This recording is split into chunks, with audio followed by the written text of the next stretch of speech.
Afternoon, welcome to the Board of Assessors meeting on Wednesday, April 30th, here at 382 North Main Street at 4:30. In attendance today is, we're missing a board member Hayden Smith, Director Diane, and Assistant Director Carrie Ann. In accordance with MGL Chapter 38, Section 20, we are having our meeting taped by LCAT, and we tape our own meetings, and there's no one in attendance from the public today. And we'll start off with warrant and report some motor vehicle excise abatements from 23, 24, 25 from March in the amount of $14,898.97. So the warrants, we did not have any warrants. So Okay, that's what just report. Yes. And we will review the minutes at next meeting from our prior meeting. Sorry. Fiscal 25 real estate exemption from March 4, 14,835.65 and a CPA 148.36.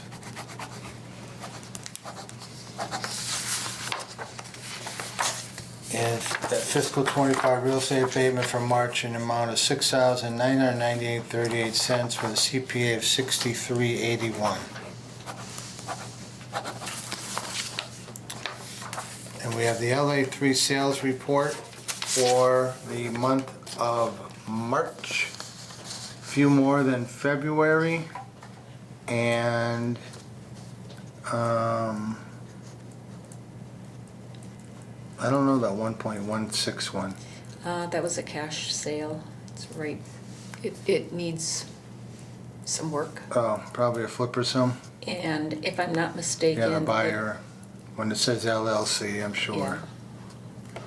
I just kind of looked at a couple Yep. of them. Most of them are The assessment to sale below 0.9. So. Yeah, the first 81. That's because somebody went in, purchased it, they flipped it. We haven't had it updated. Oh, I see. as Yeah, of yet. yeah. There's an LLC buying it. Yeah. One was a land one. Had a builder. Mother-in-law is in there.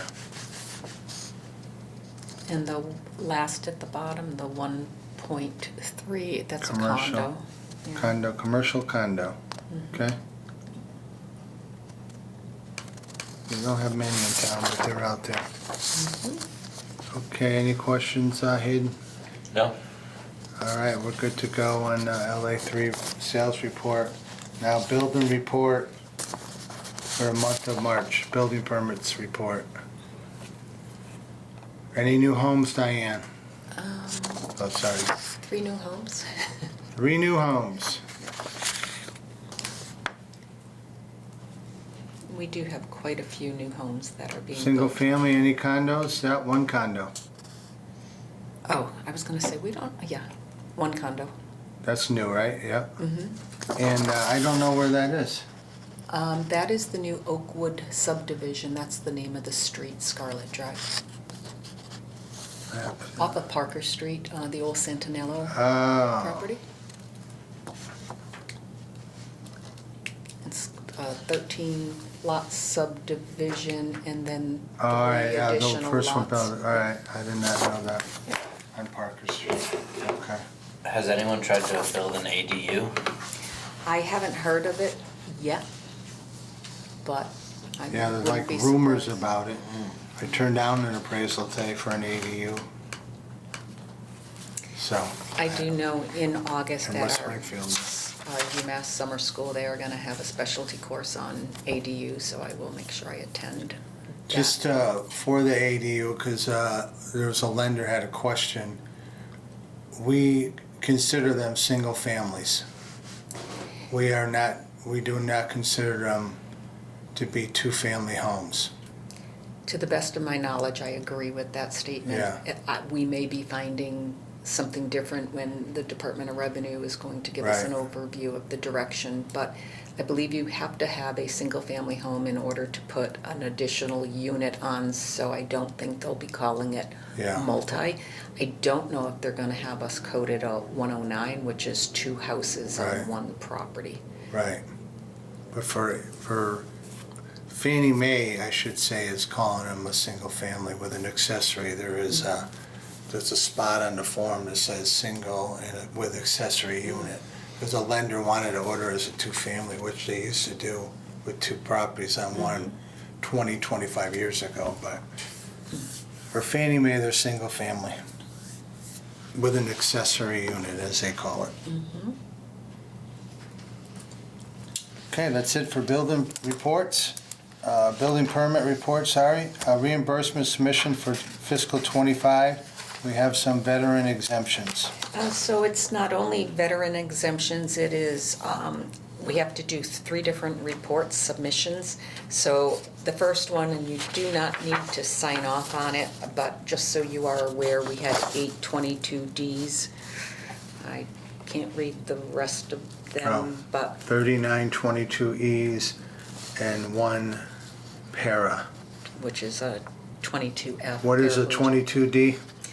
Surviving spouse, it is a full exemption if the veteran either passed due to a service-connected injury or a service-connected disease. And 22E? That is the 100% disabled veteran, Okay. and the last was the paraplegic. So Yep. that doesn't need to be signed off. All right. That information automatically, when we enter it into the gateway, then defaults on the MDM1.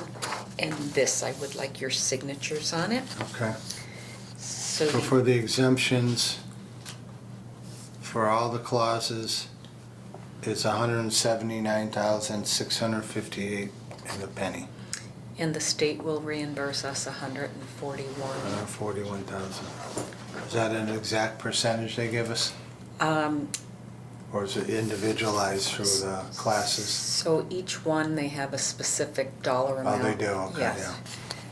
Last year, due to, I believe, a surplus, halfway through the year, they decided to pay us the additional amount, but that was the first time we had ever seen that happen. So it's a possibility that they could It's about 20%, it looks like, overall. Or 80% they reimburse us, I should say it the other way. And then we also get reimbursed for motor vehicle excise for any veteran who has a veteran's disability plate, or if they're, because of the HEROES Act, the 100% disabled veteran or incapable of working. And so we granted $13,828.30, and I would need a signature on the front page. Do they, you don't need it on the munis, yeah, just right there. And that That's has, yep, and that has been submitted in, and now we have your signatures on file.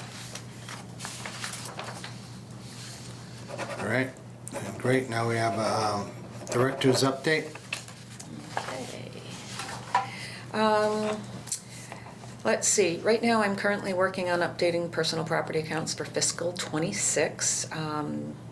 If we have any new accounts, which we do, they will be visited. Most likely it'll happen a little bit later during the summertime. We do have all of our 50/50 blended value properties. They have been submitted to us, and we will be having our consultant complete them prior to our interim adjustment, and he will provide you with the way that he arrived at those values. The values for telephone and pipeline will be provided by the Commissioner of Revenue, and it's generally available June 15th. Building permits, we're getting ready to start our building permit inspections. We have approximately 540 open building permits this year. Prior to starting our 26 interim adjustment of values, we do need to visit all properties with open permits and then complete the data entry to make sure our property values have been updated prior to start to work on the interim adjustment. As we're doing that, that's how we'll be determining our new growth for fiscal '26.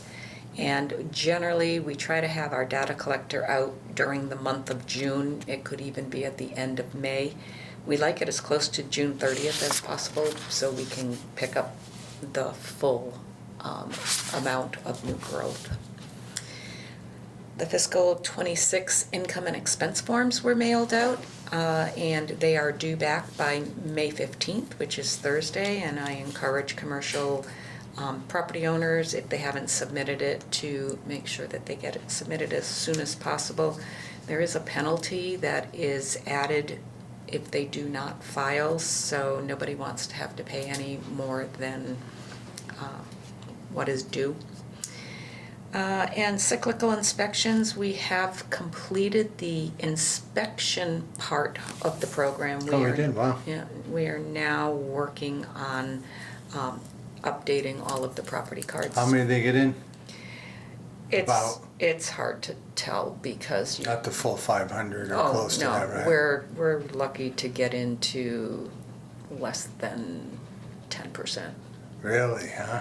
People are not home during the daytime. Yeah, that's true. And That's okay. people are pretty good. A lot of times they just hesitate, even though we sent the letter out. Yeah. They hesitate. I don't want a strange man walking in my house. Right. And so our data collector's pretty good. If he senses that they do not want him in, he just goes through the property card with them to see. Oh, okay, that's good. You know, so at least That's a we're good getting backup. first-hand information.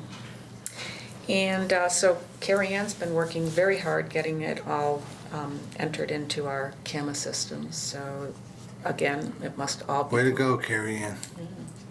Slow and steady. So they provide you with the report and then you have to actually do all the data entry into the system? Yeah. So they take the property record card out in the field and then they make They any. mark it up? Yep. Okay. Yep, kind of how when you and Marty went out and did your abatements. It's pretty good now because we've been using the same data collector for the last couple of years, so we know his method. Right. So when you just see a date on the back of the card, it's because that's all where all the information is on the back, and so we're not flipping the cards, but it's usually pretty good. And any questions that we may have, we can reach out to him, but we try to collectively get a group of them and then reach out to him rather Right. than individually. So, and I did let the police department know that we were done with the cyclical programs, and but did let them know that building permits will be coming up, and I will notify them again. And that's what we have for the last day of April. All right. Great. Been a long month. All right, and then we're moving on to, thank you for that, the overlay surplus scenario.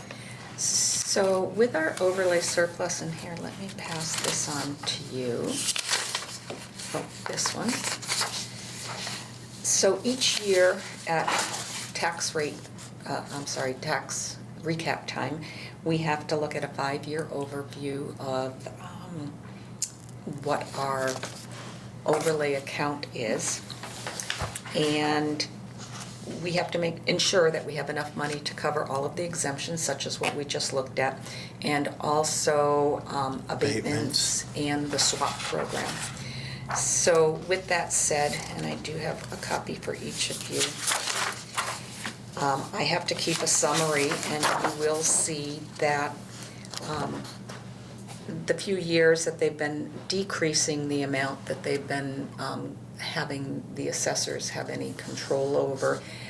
You can see that we're in the red quite frequently, but we used to raise and appropriate a lot more, anywhere between 300 and high 200s.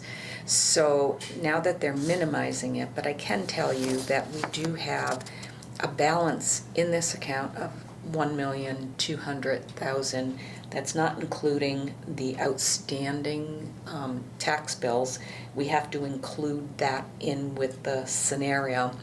But I'm very comfortable that we have at least 300 to 400,000 of excess levy, excess overlay surplus. And with- where do I see that, the 300 to 400,000? Well, you would see it if you were to be looking okay, yeah. at this form, which is what is Okay. part of our tax recap. So with that said, I have been asked by the powers that be, the town manager through the town council, that we vote a sum of money, and that is on that page that I think you passed on. Yeah, Yep, I see here 71,675.07. So if the board is in agreement to release that dollar amount, I would need it in the form of a vote. okay. And we are for this. I'm not exactly sure I understand what we're doing, so I don't wanna vote unless if you could explain Okay, it a little sure. bit differently maybe. Sure. So this overlay account that we have this running balance on every year, what is that used for?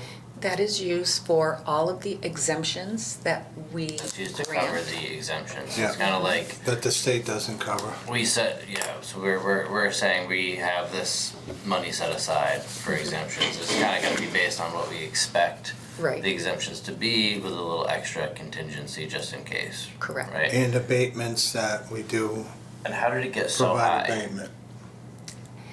How did it get so? Like, it looks like all these other years, like you mentioned, sometimes it's 100,000, 200,000, sometimes we're 67,000 under, right? But now we're at 1.2 million. So back in, I believe it was 2018, they changed the law of how we had to do overlay reserve. For as long as I have been doing assessing, overlay reserve was only good for the given year Yeah. that you were in. So if you had an extra 100,000 in just say fiscal 19 and fiscal 20 came along and now you have a shortfall, you couldn't use the money from fiscal 19.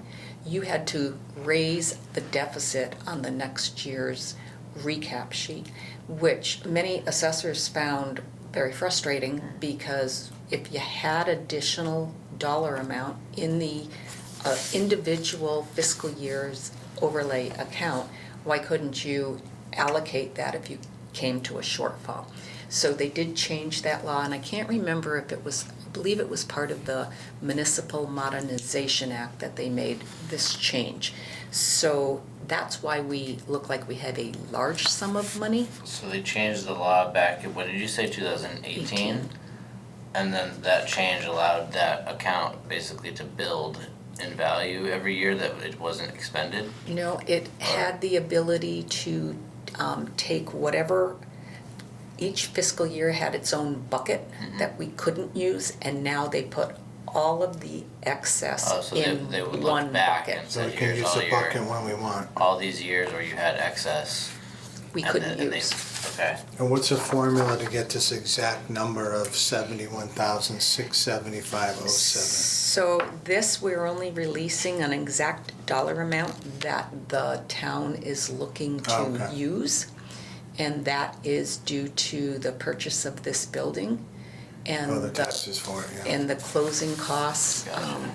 So, so we have this account that has this excess money in it now because of a change in the law, and we could either keep the money in that account for many years of, continued abatements, but it kinda gets refilled every year anyway, right, and you'll right? notice. So we're just saying we wanna use some of that excess to help purchase this building.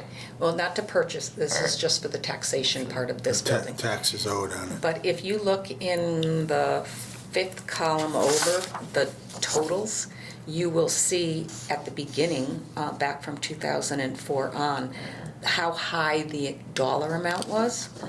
And then if you look at more recent, since fiscal 19, and that's around the time that the law started to change, you can see that we have gone much lower. Yeah. The only high number was in fiscal 23, and whenever there's a recertification year, we never know if we're going to have an additional amount of abatements due to values changing. So that was a, blip Yep. in the typical. And I have cautioned our municipal finance director that they can continue to keep this on a lower and having us run into the red in a particular fiscal year, but knowing we have one large bucket, we're not in the red. Right. But eventually we are going Right. to have to start raising So more. you can kind of set aside less every year because you know that even if you end up exceeding what you set aside, you have this big reserve. Right, Yeah. And that's why we've been going in the red, because you may as well at that point. yep, Because there's no real sense in holding that big of a reserve. Right. Probably anyway. right. And the other thing is we may, depending on what the town council votes, with the exemptions that we presented before them, that this number may go down a More. lot quicker, Yep. Right. starting fiscal '26. When are they gonna Okay. vote on that? They're supposed to be voting on that at the same time that they're voting the town budget. Before July 1st? Yeah, I think it's Okay. like the first meeting in June that they're gonna vote, and they said that they're going to do it at the same time. When they get up to that line in the budget, then they're gonna also have a vote to adopt in order to make sure that we have the funding available. Okay, so then my last question then would just be, so if we vote yes to this, they can take the 71,000 out of this account to go towards the taxes that would be due for that property. If we vote no, then they have to find that money somewhere else. Correct. And we are only releasing a sum of money, then the municipal finance director has to validate that it is a surplus. And then it can go before the town council for them to take it from one account and transfer it to another account. And that'll be their next step. And the only reason we would vote no would be is if we were worried that this account, that we really need this money to cover our exemptions. Okay, then I don't have a problem with A lot of good questions, thank you. it, no problem. Could you I go don't on like that? to vote on Could you something do that that I again? don't understand, so. All right, I make a motion to certify $71,675.07, which as an excess and overlay reserve account, and transfer it to overlay surplus account. Do I get a second? I will second that motion. All those in favor? Aye. Aye. Thank you. We need to sign anything on that? No, it's going to be part of the minutes of our meeting. And that's the last thing before we go into executive session. We might want to just mention that we're going to hold our next regularly scheduled meeting on May 22nd, first, May 21. Okay, great. I make a motion to go into executive session to discuss motor vehicle, excise and boat abatements, exemption applications, abatement applications, and a personal property update and an ATB update. We'll return to record our votes if necessary. Take a roll call vote. Hayden Smith, Aye. Marty Grudgeon, yes.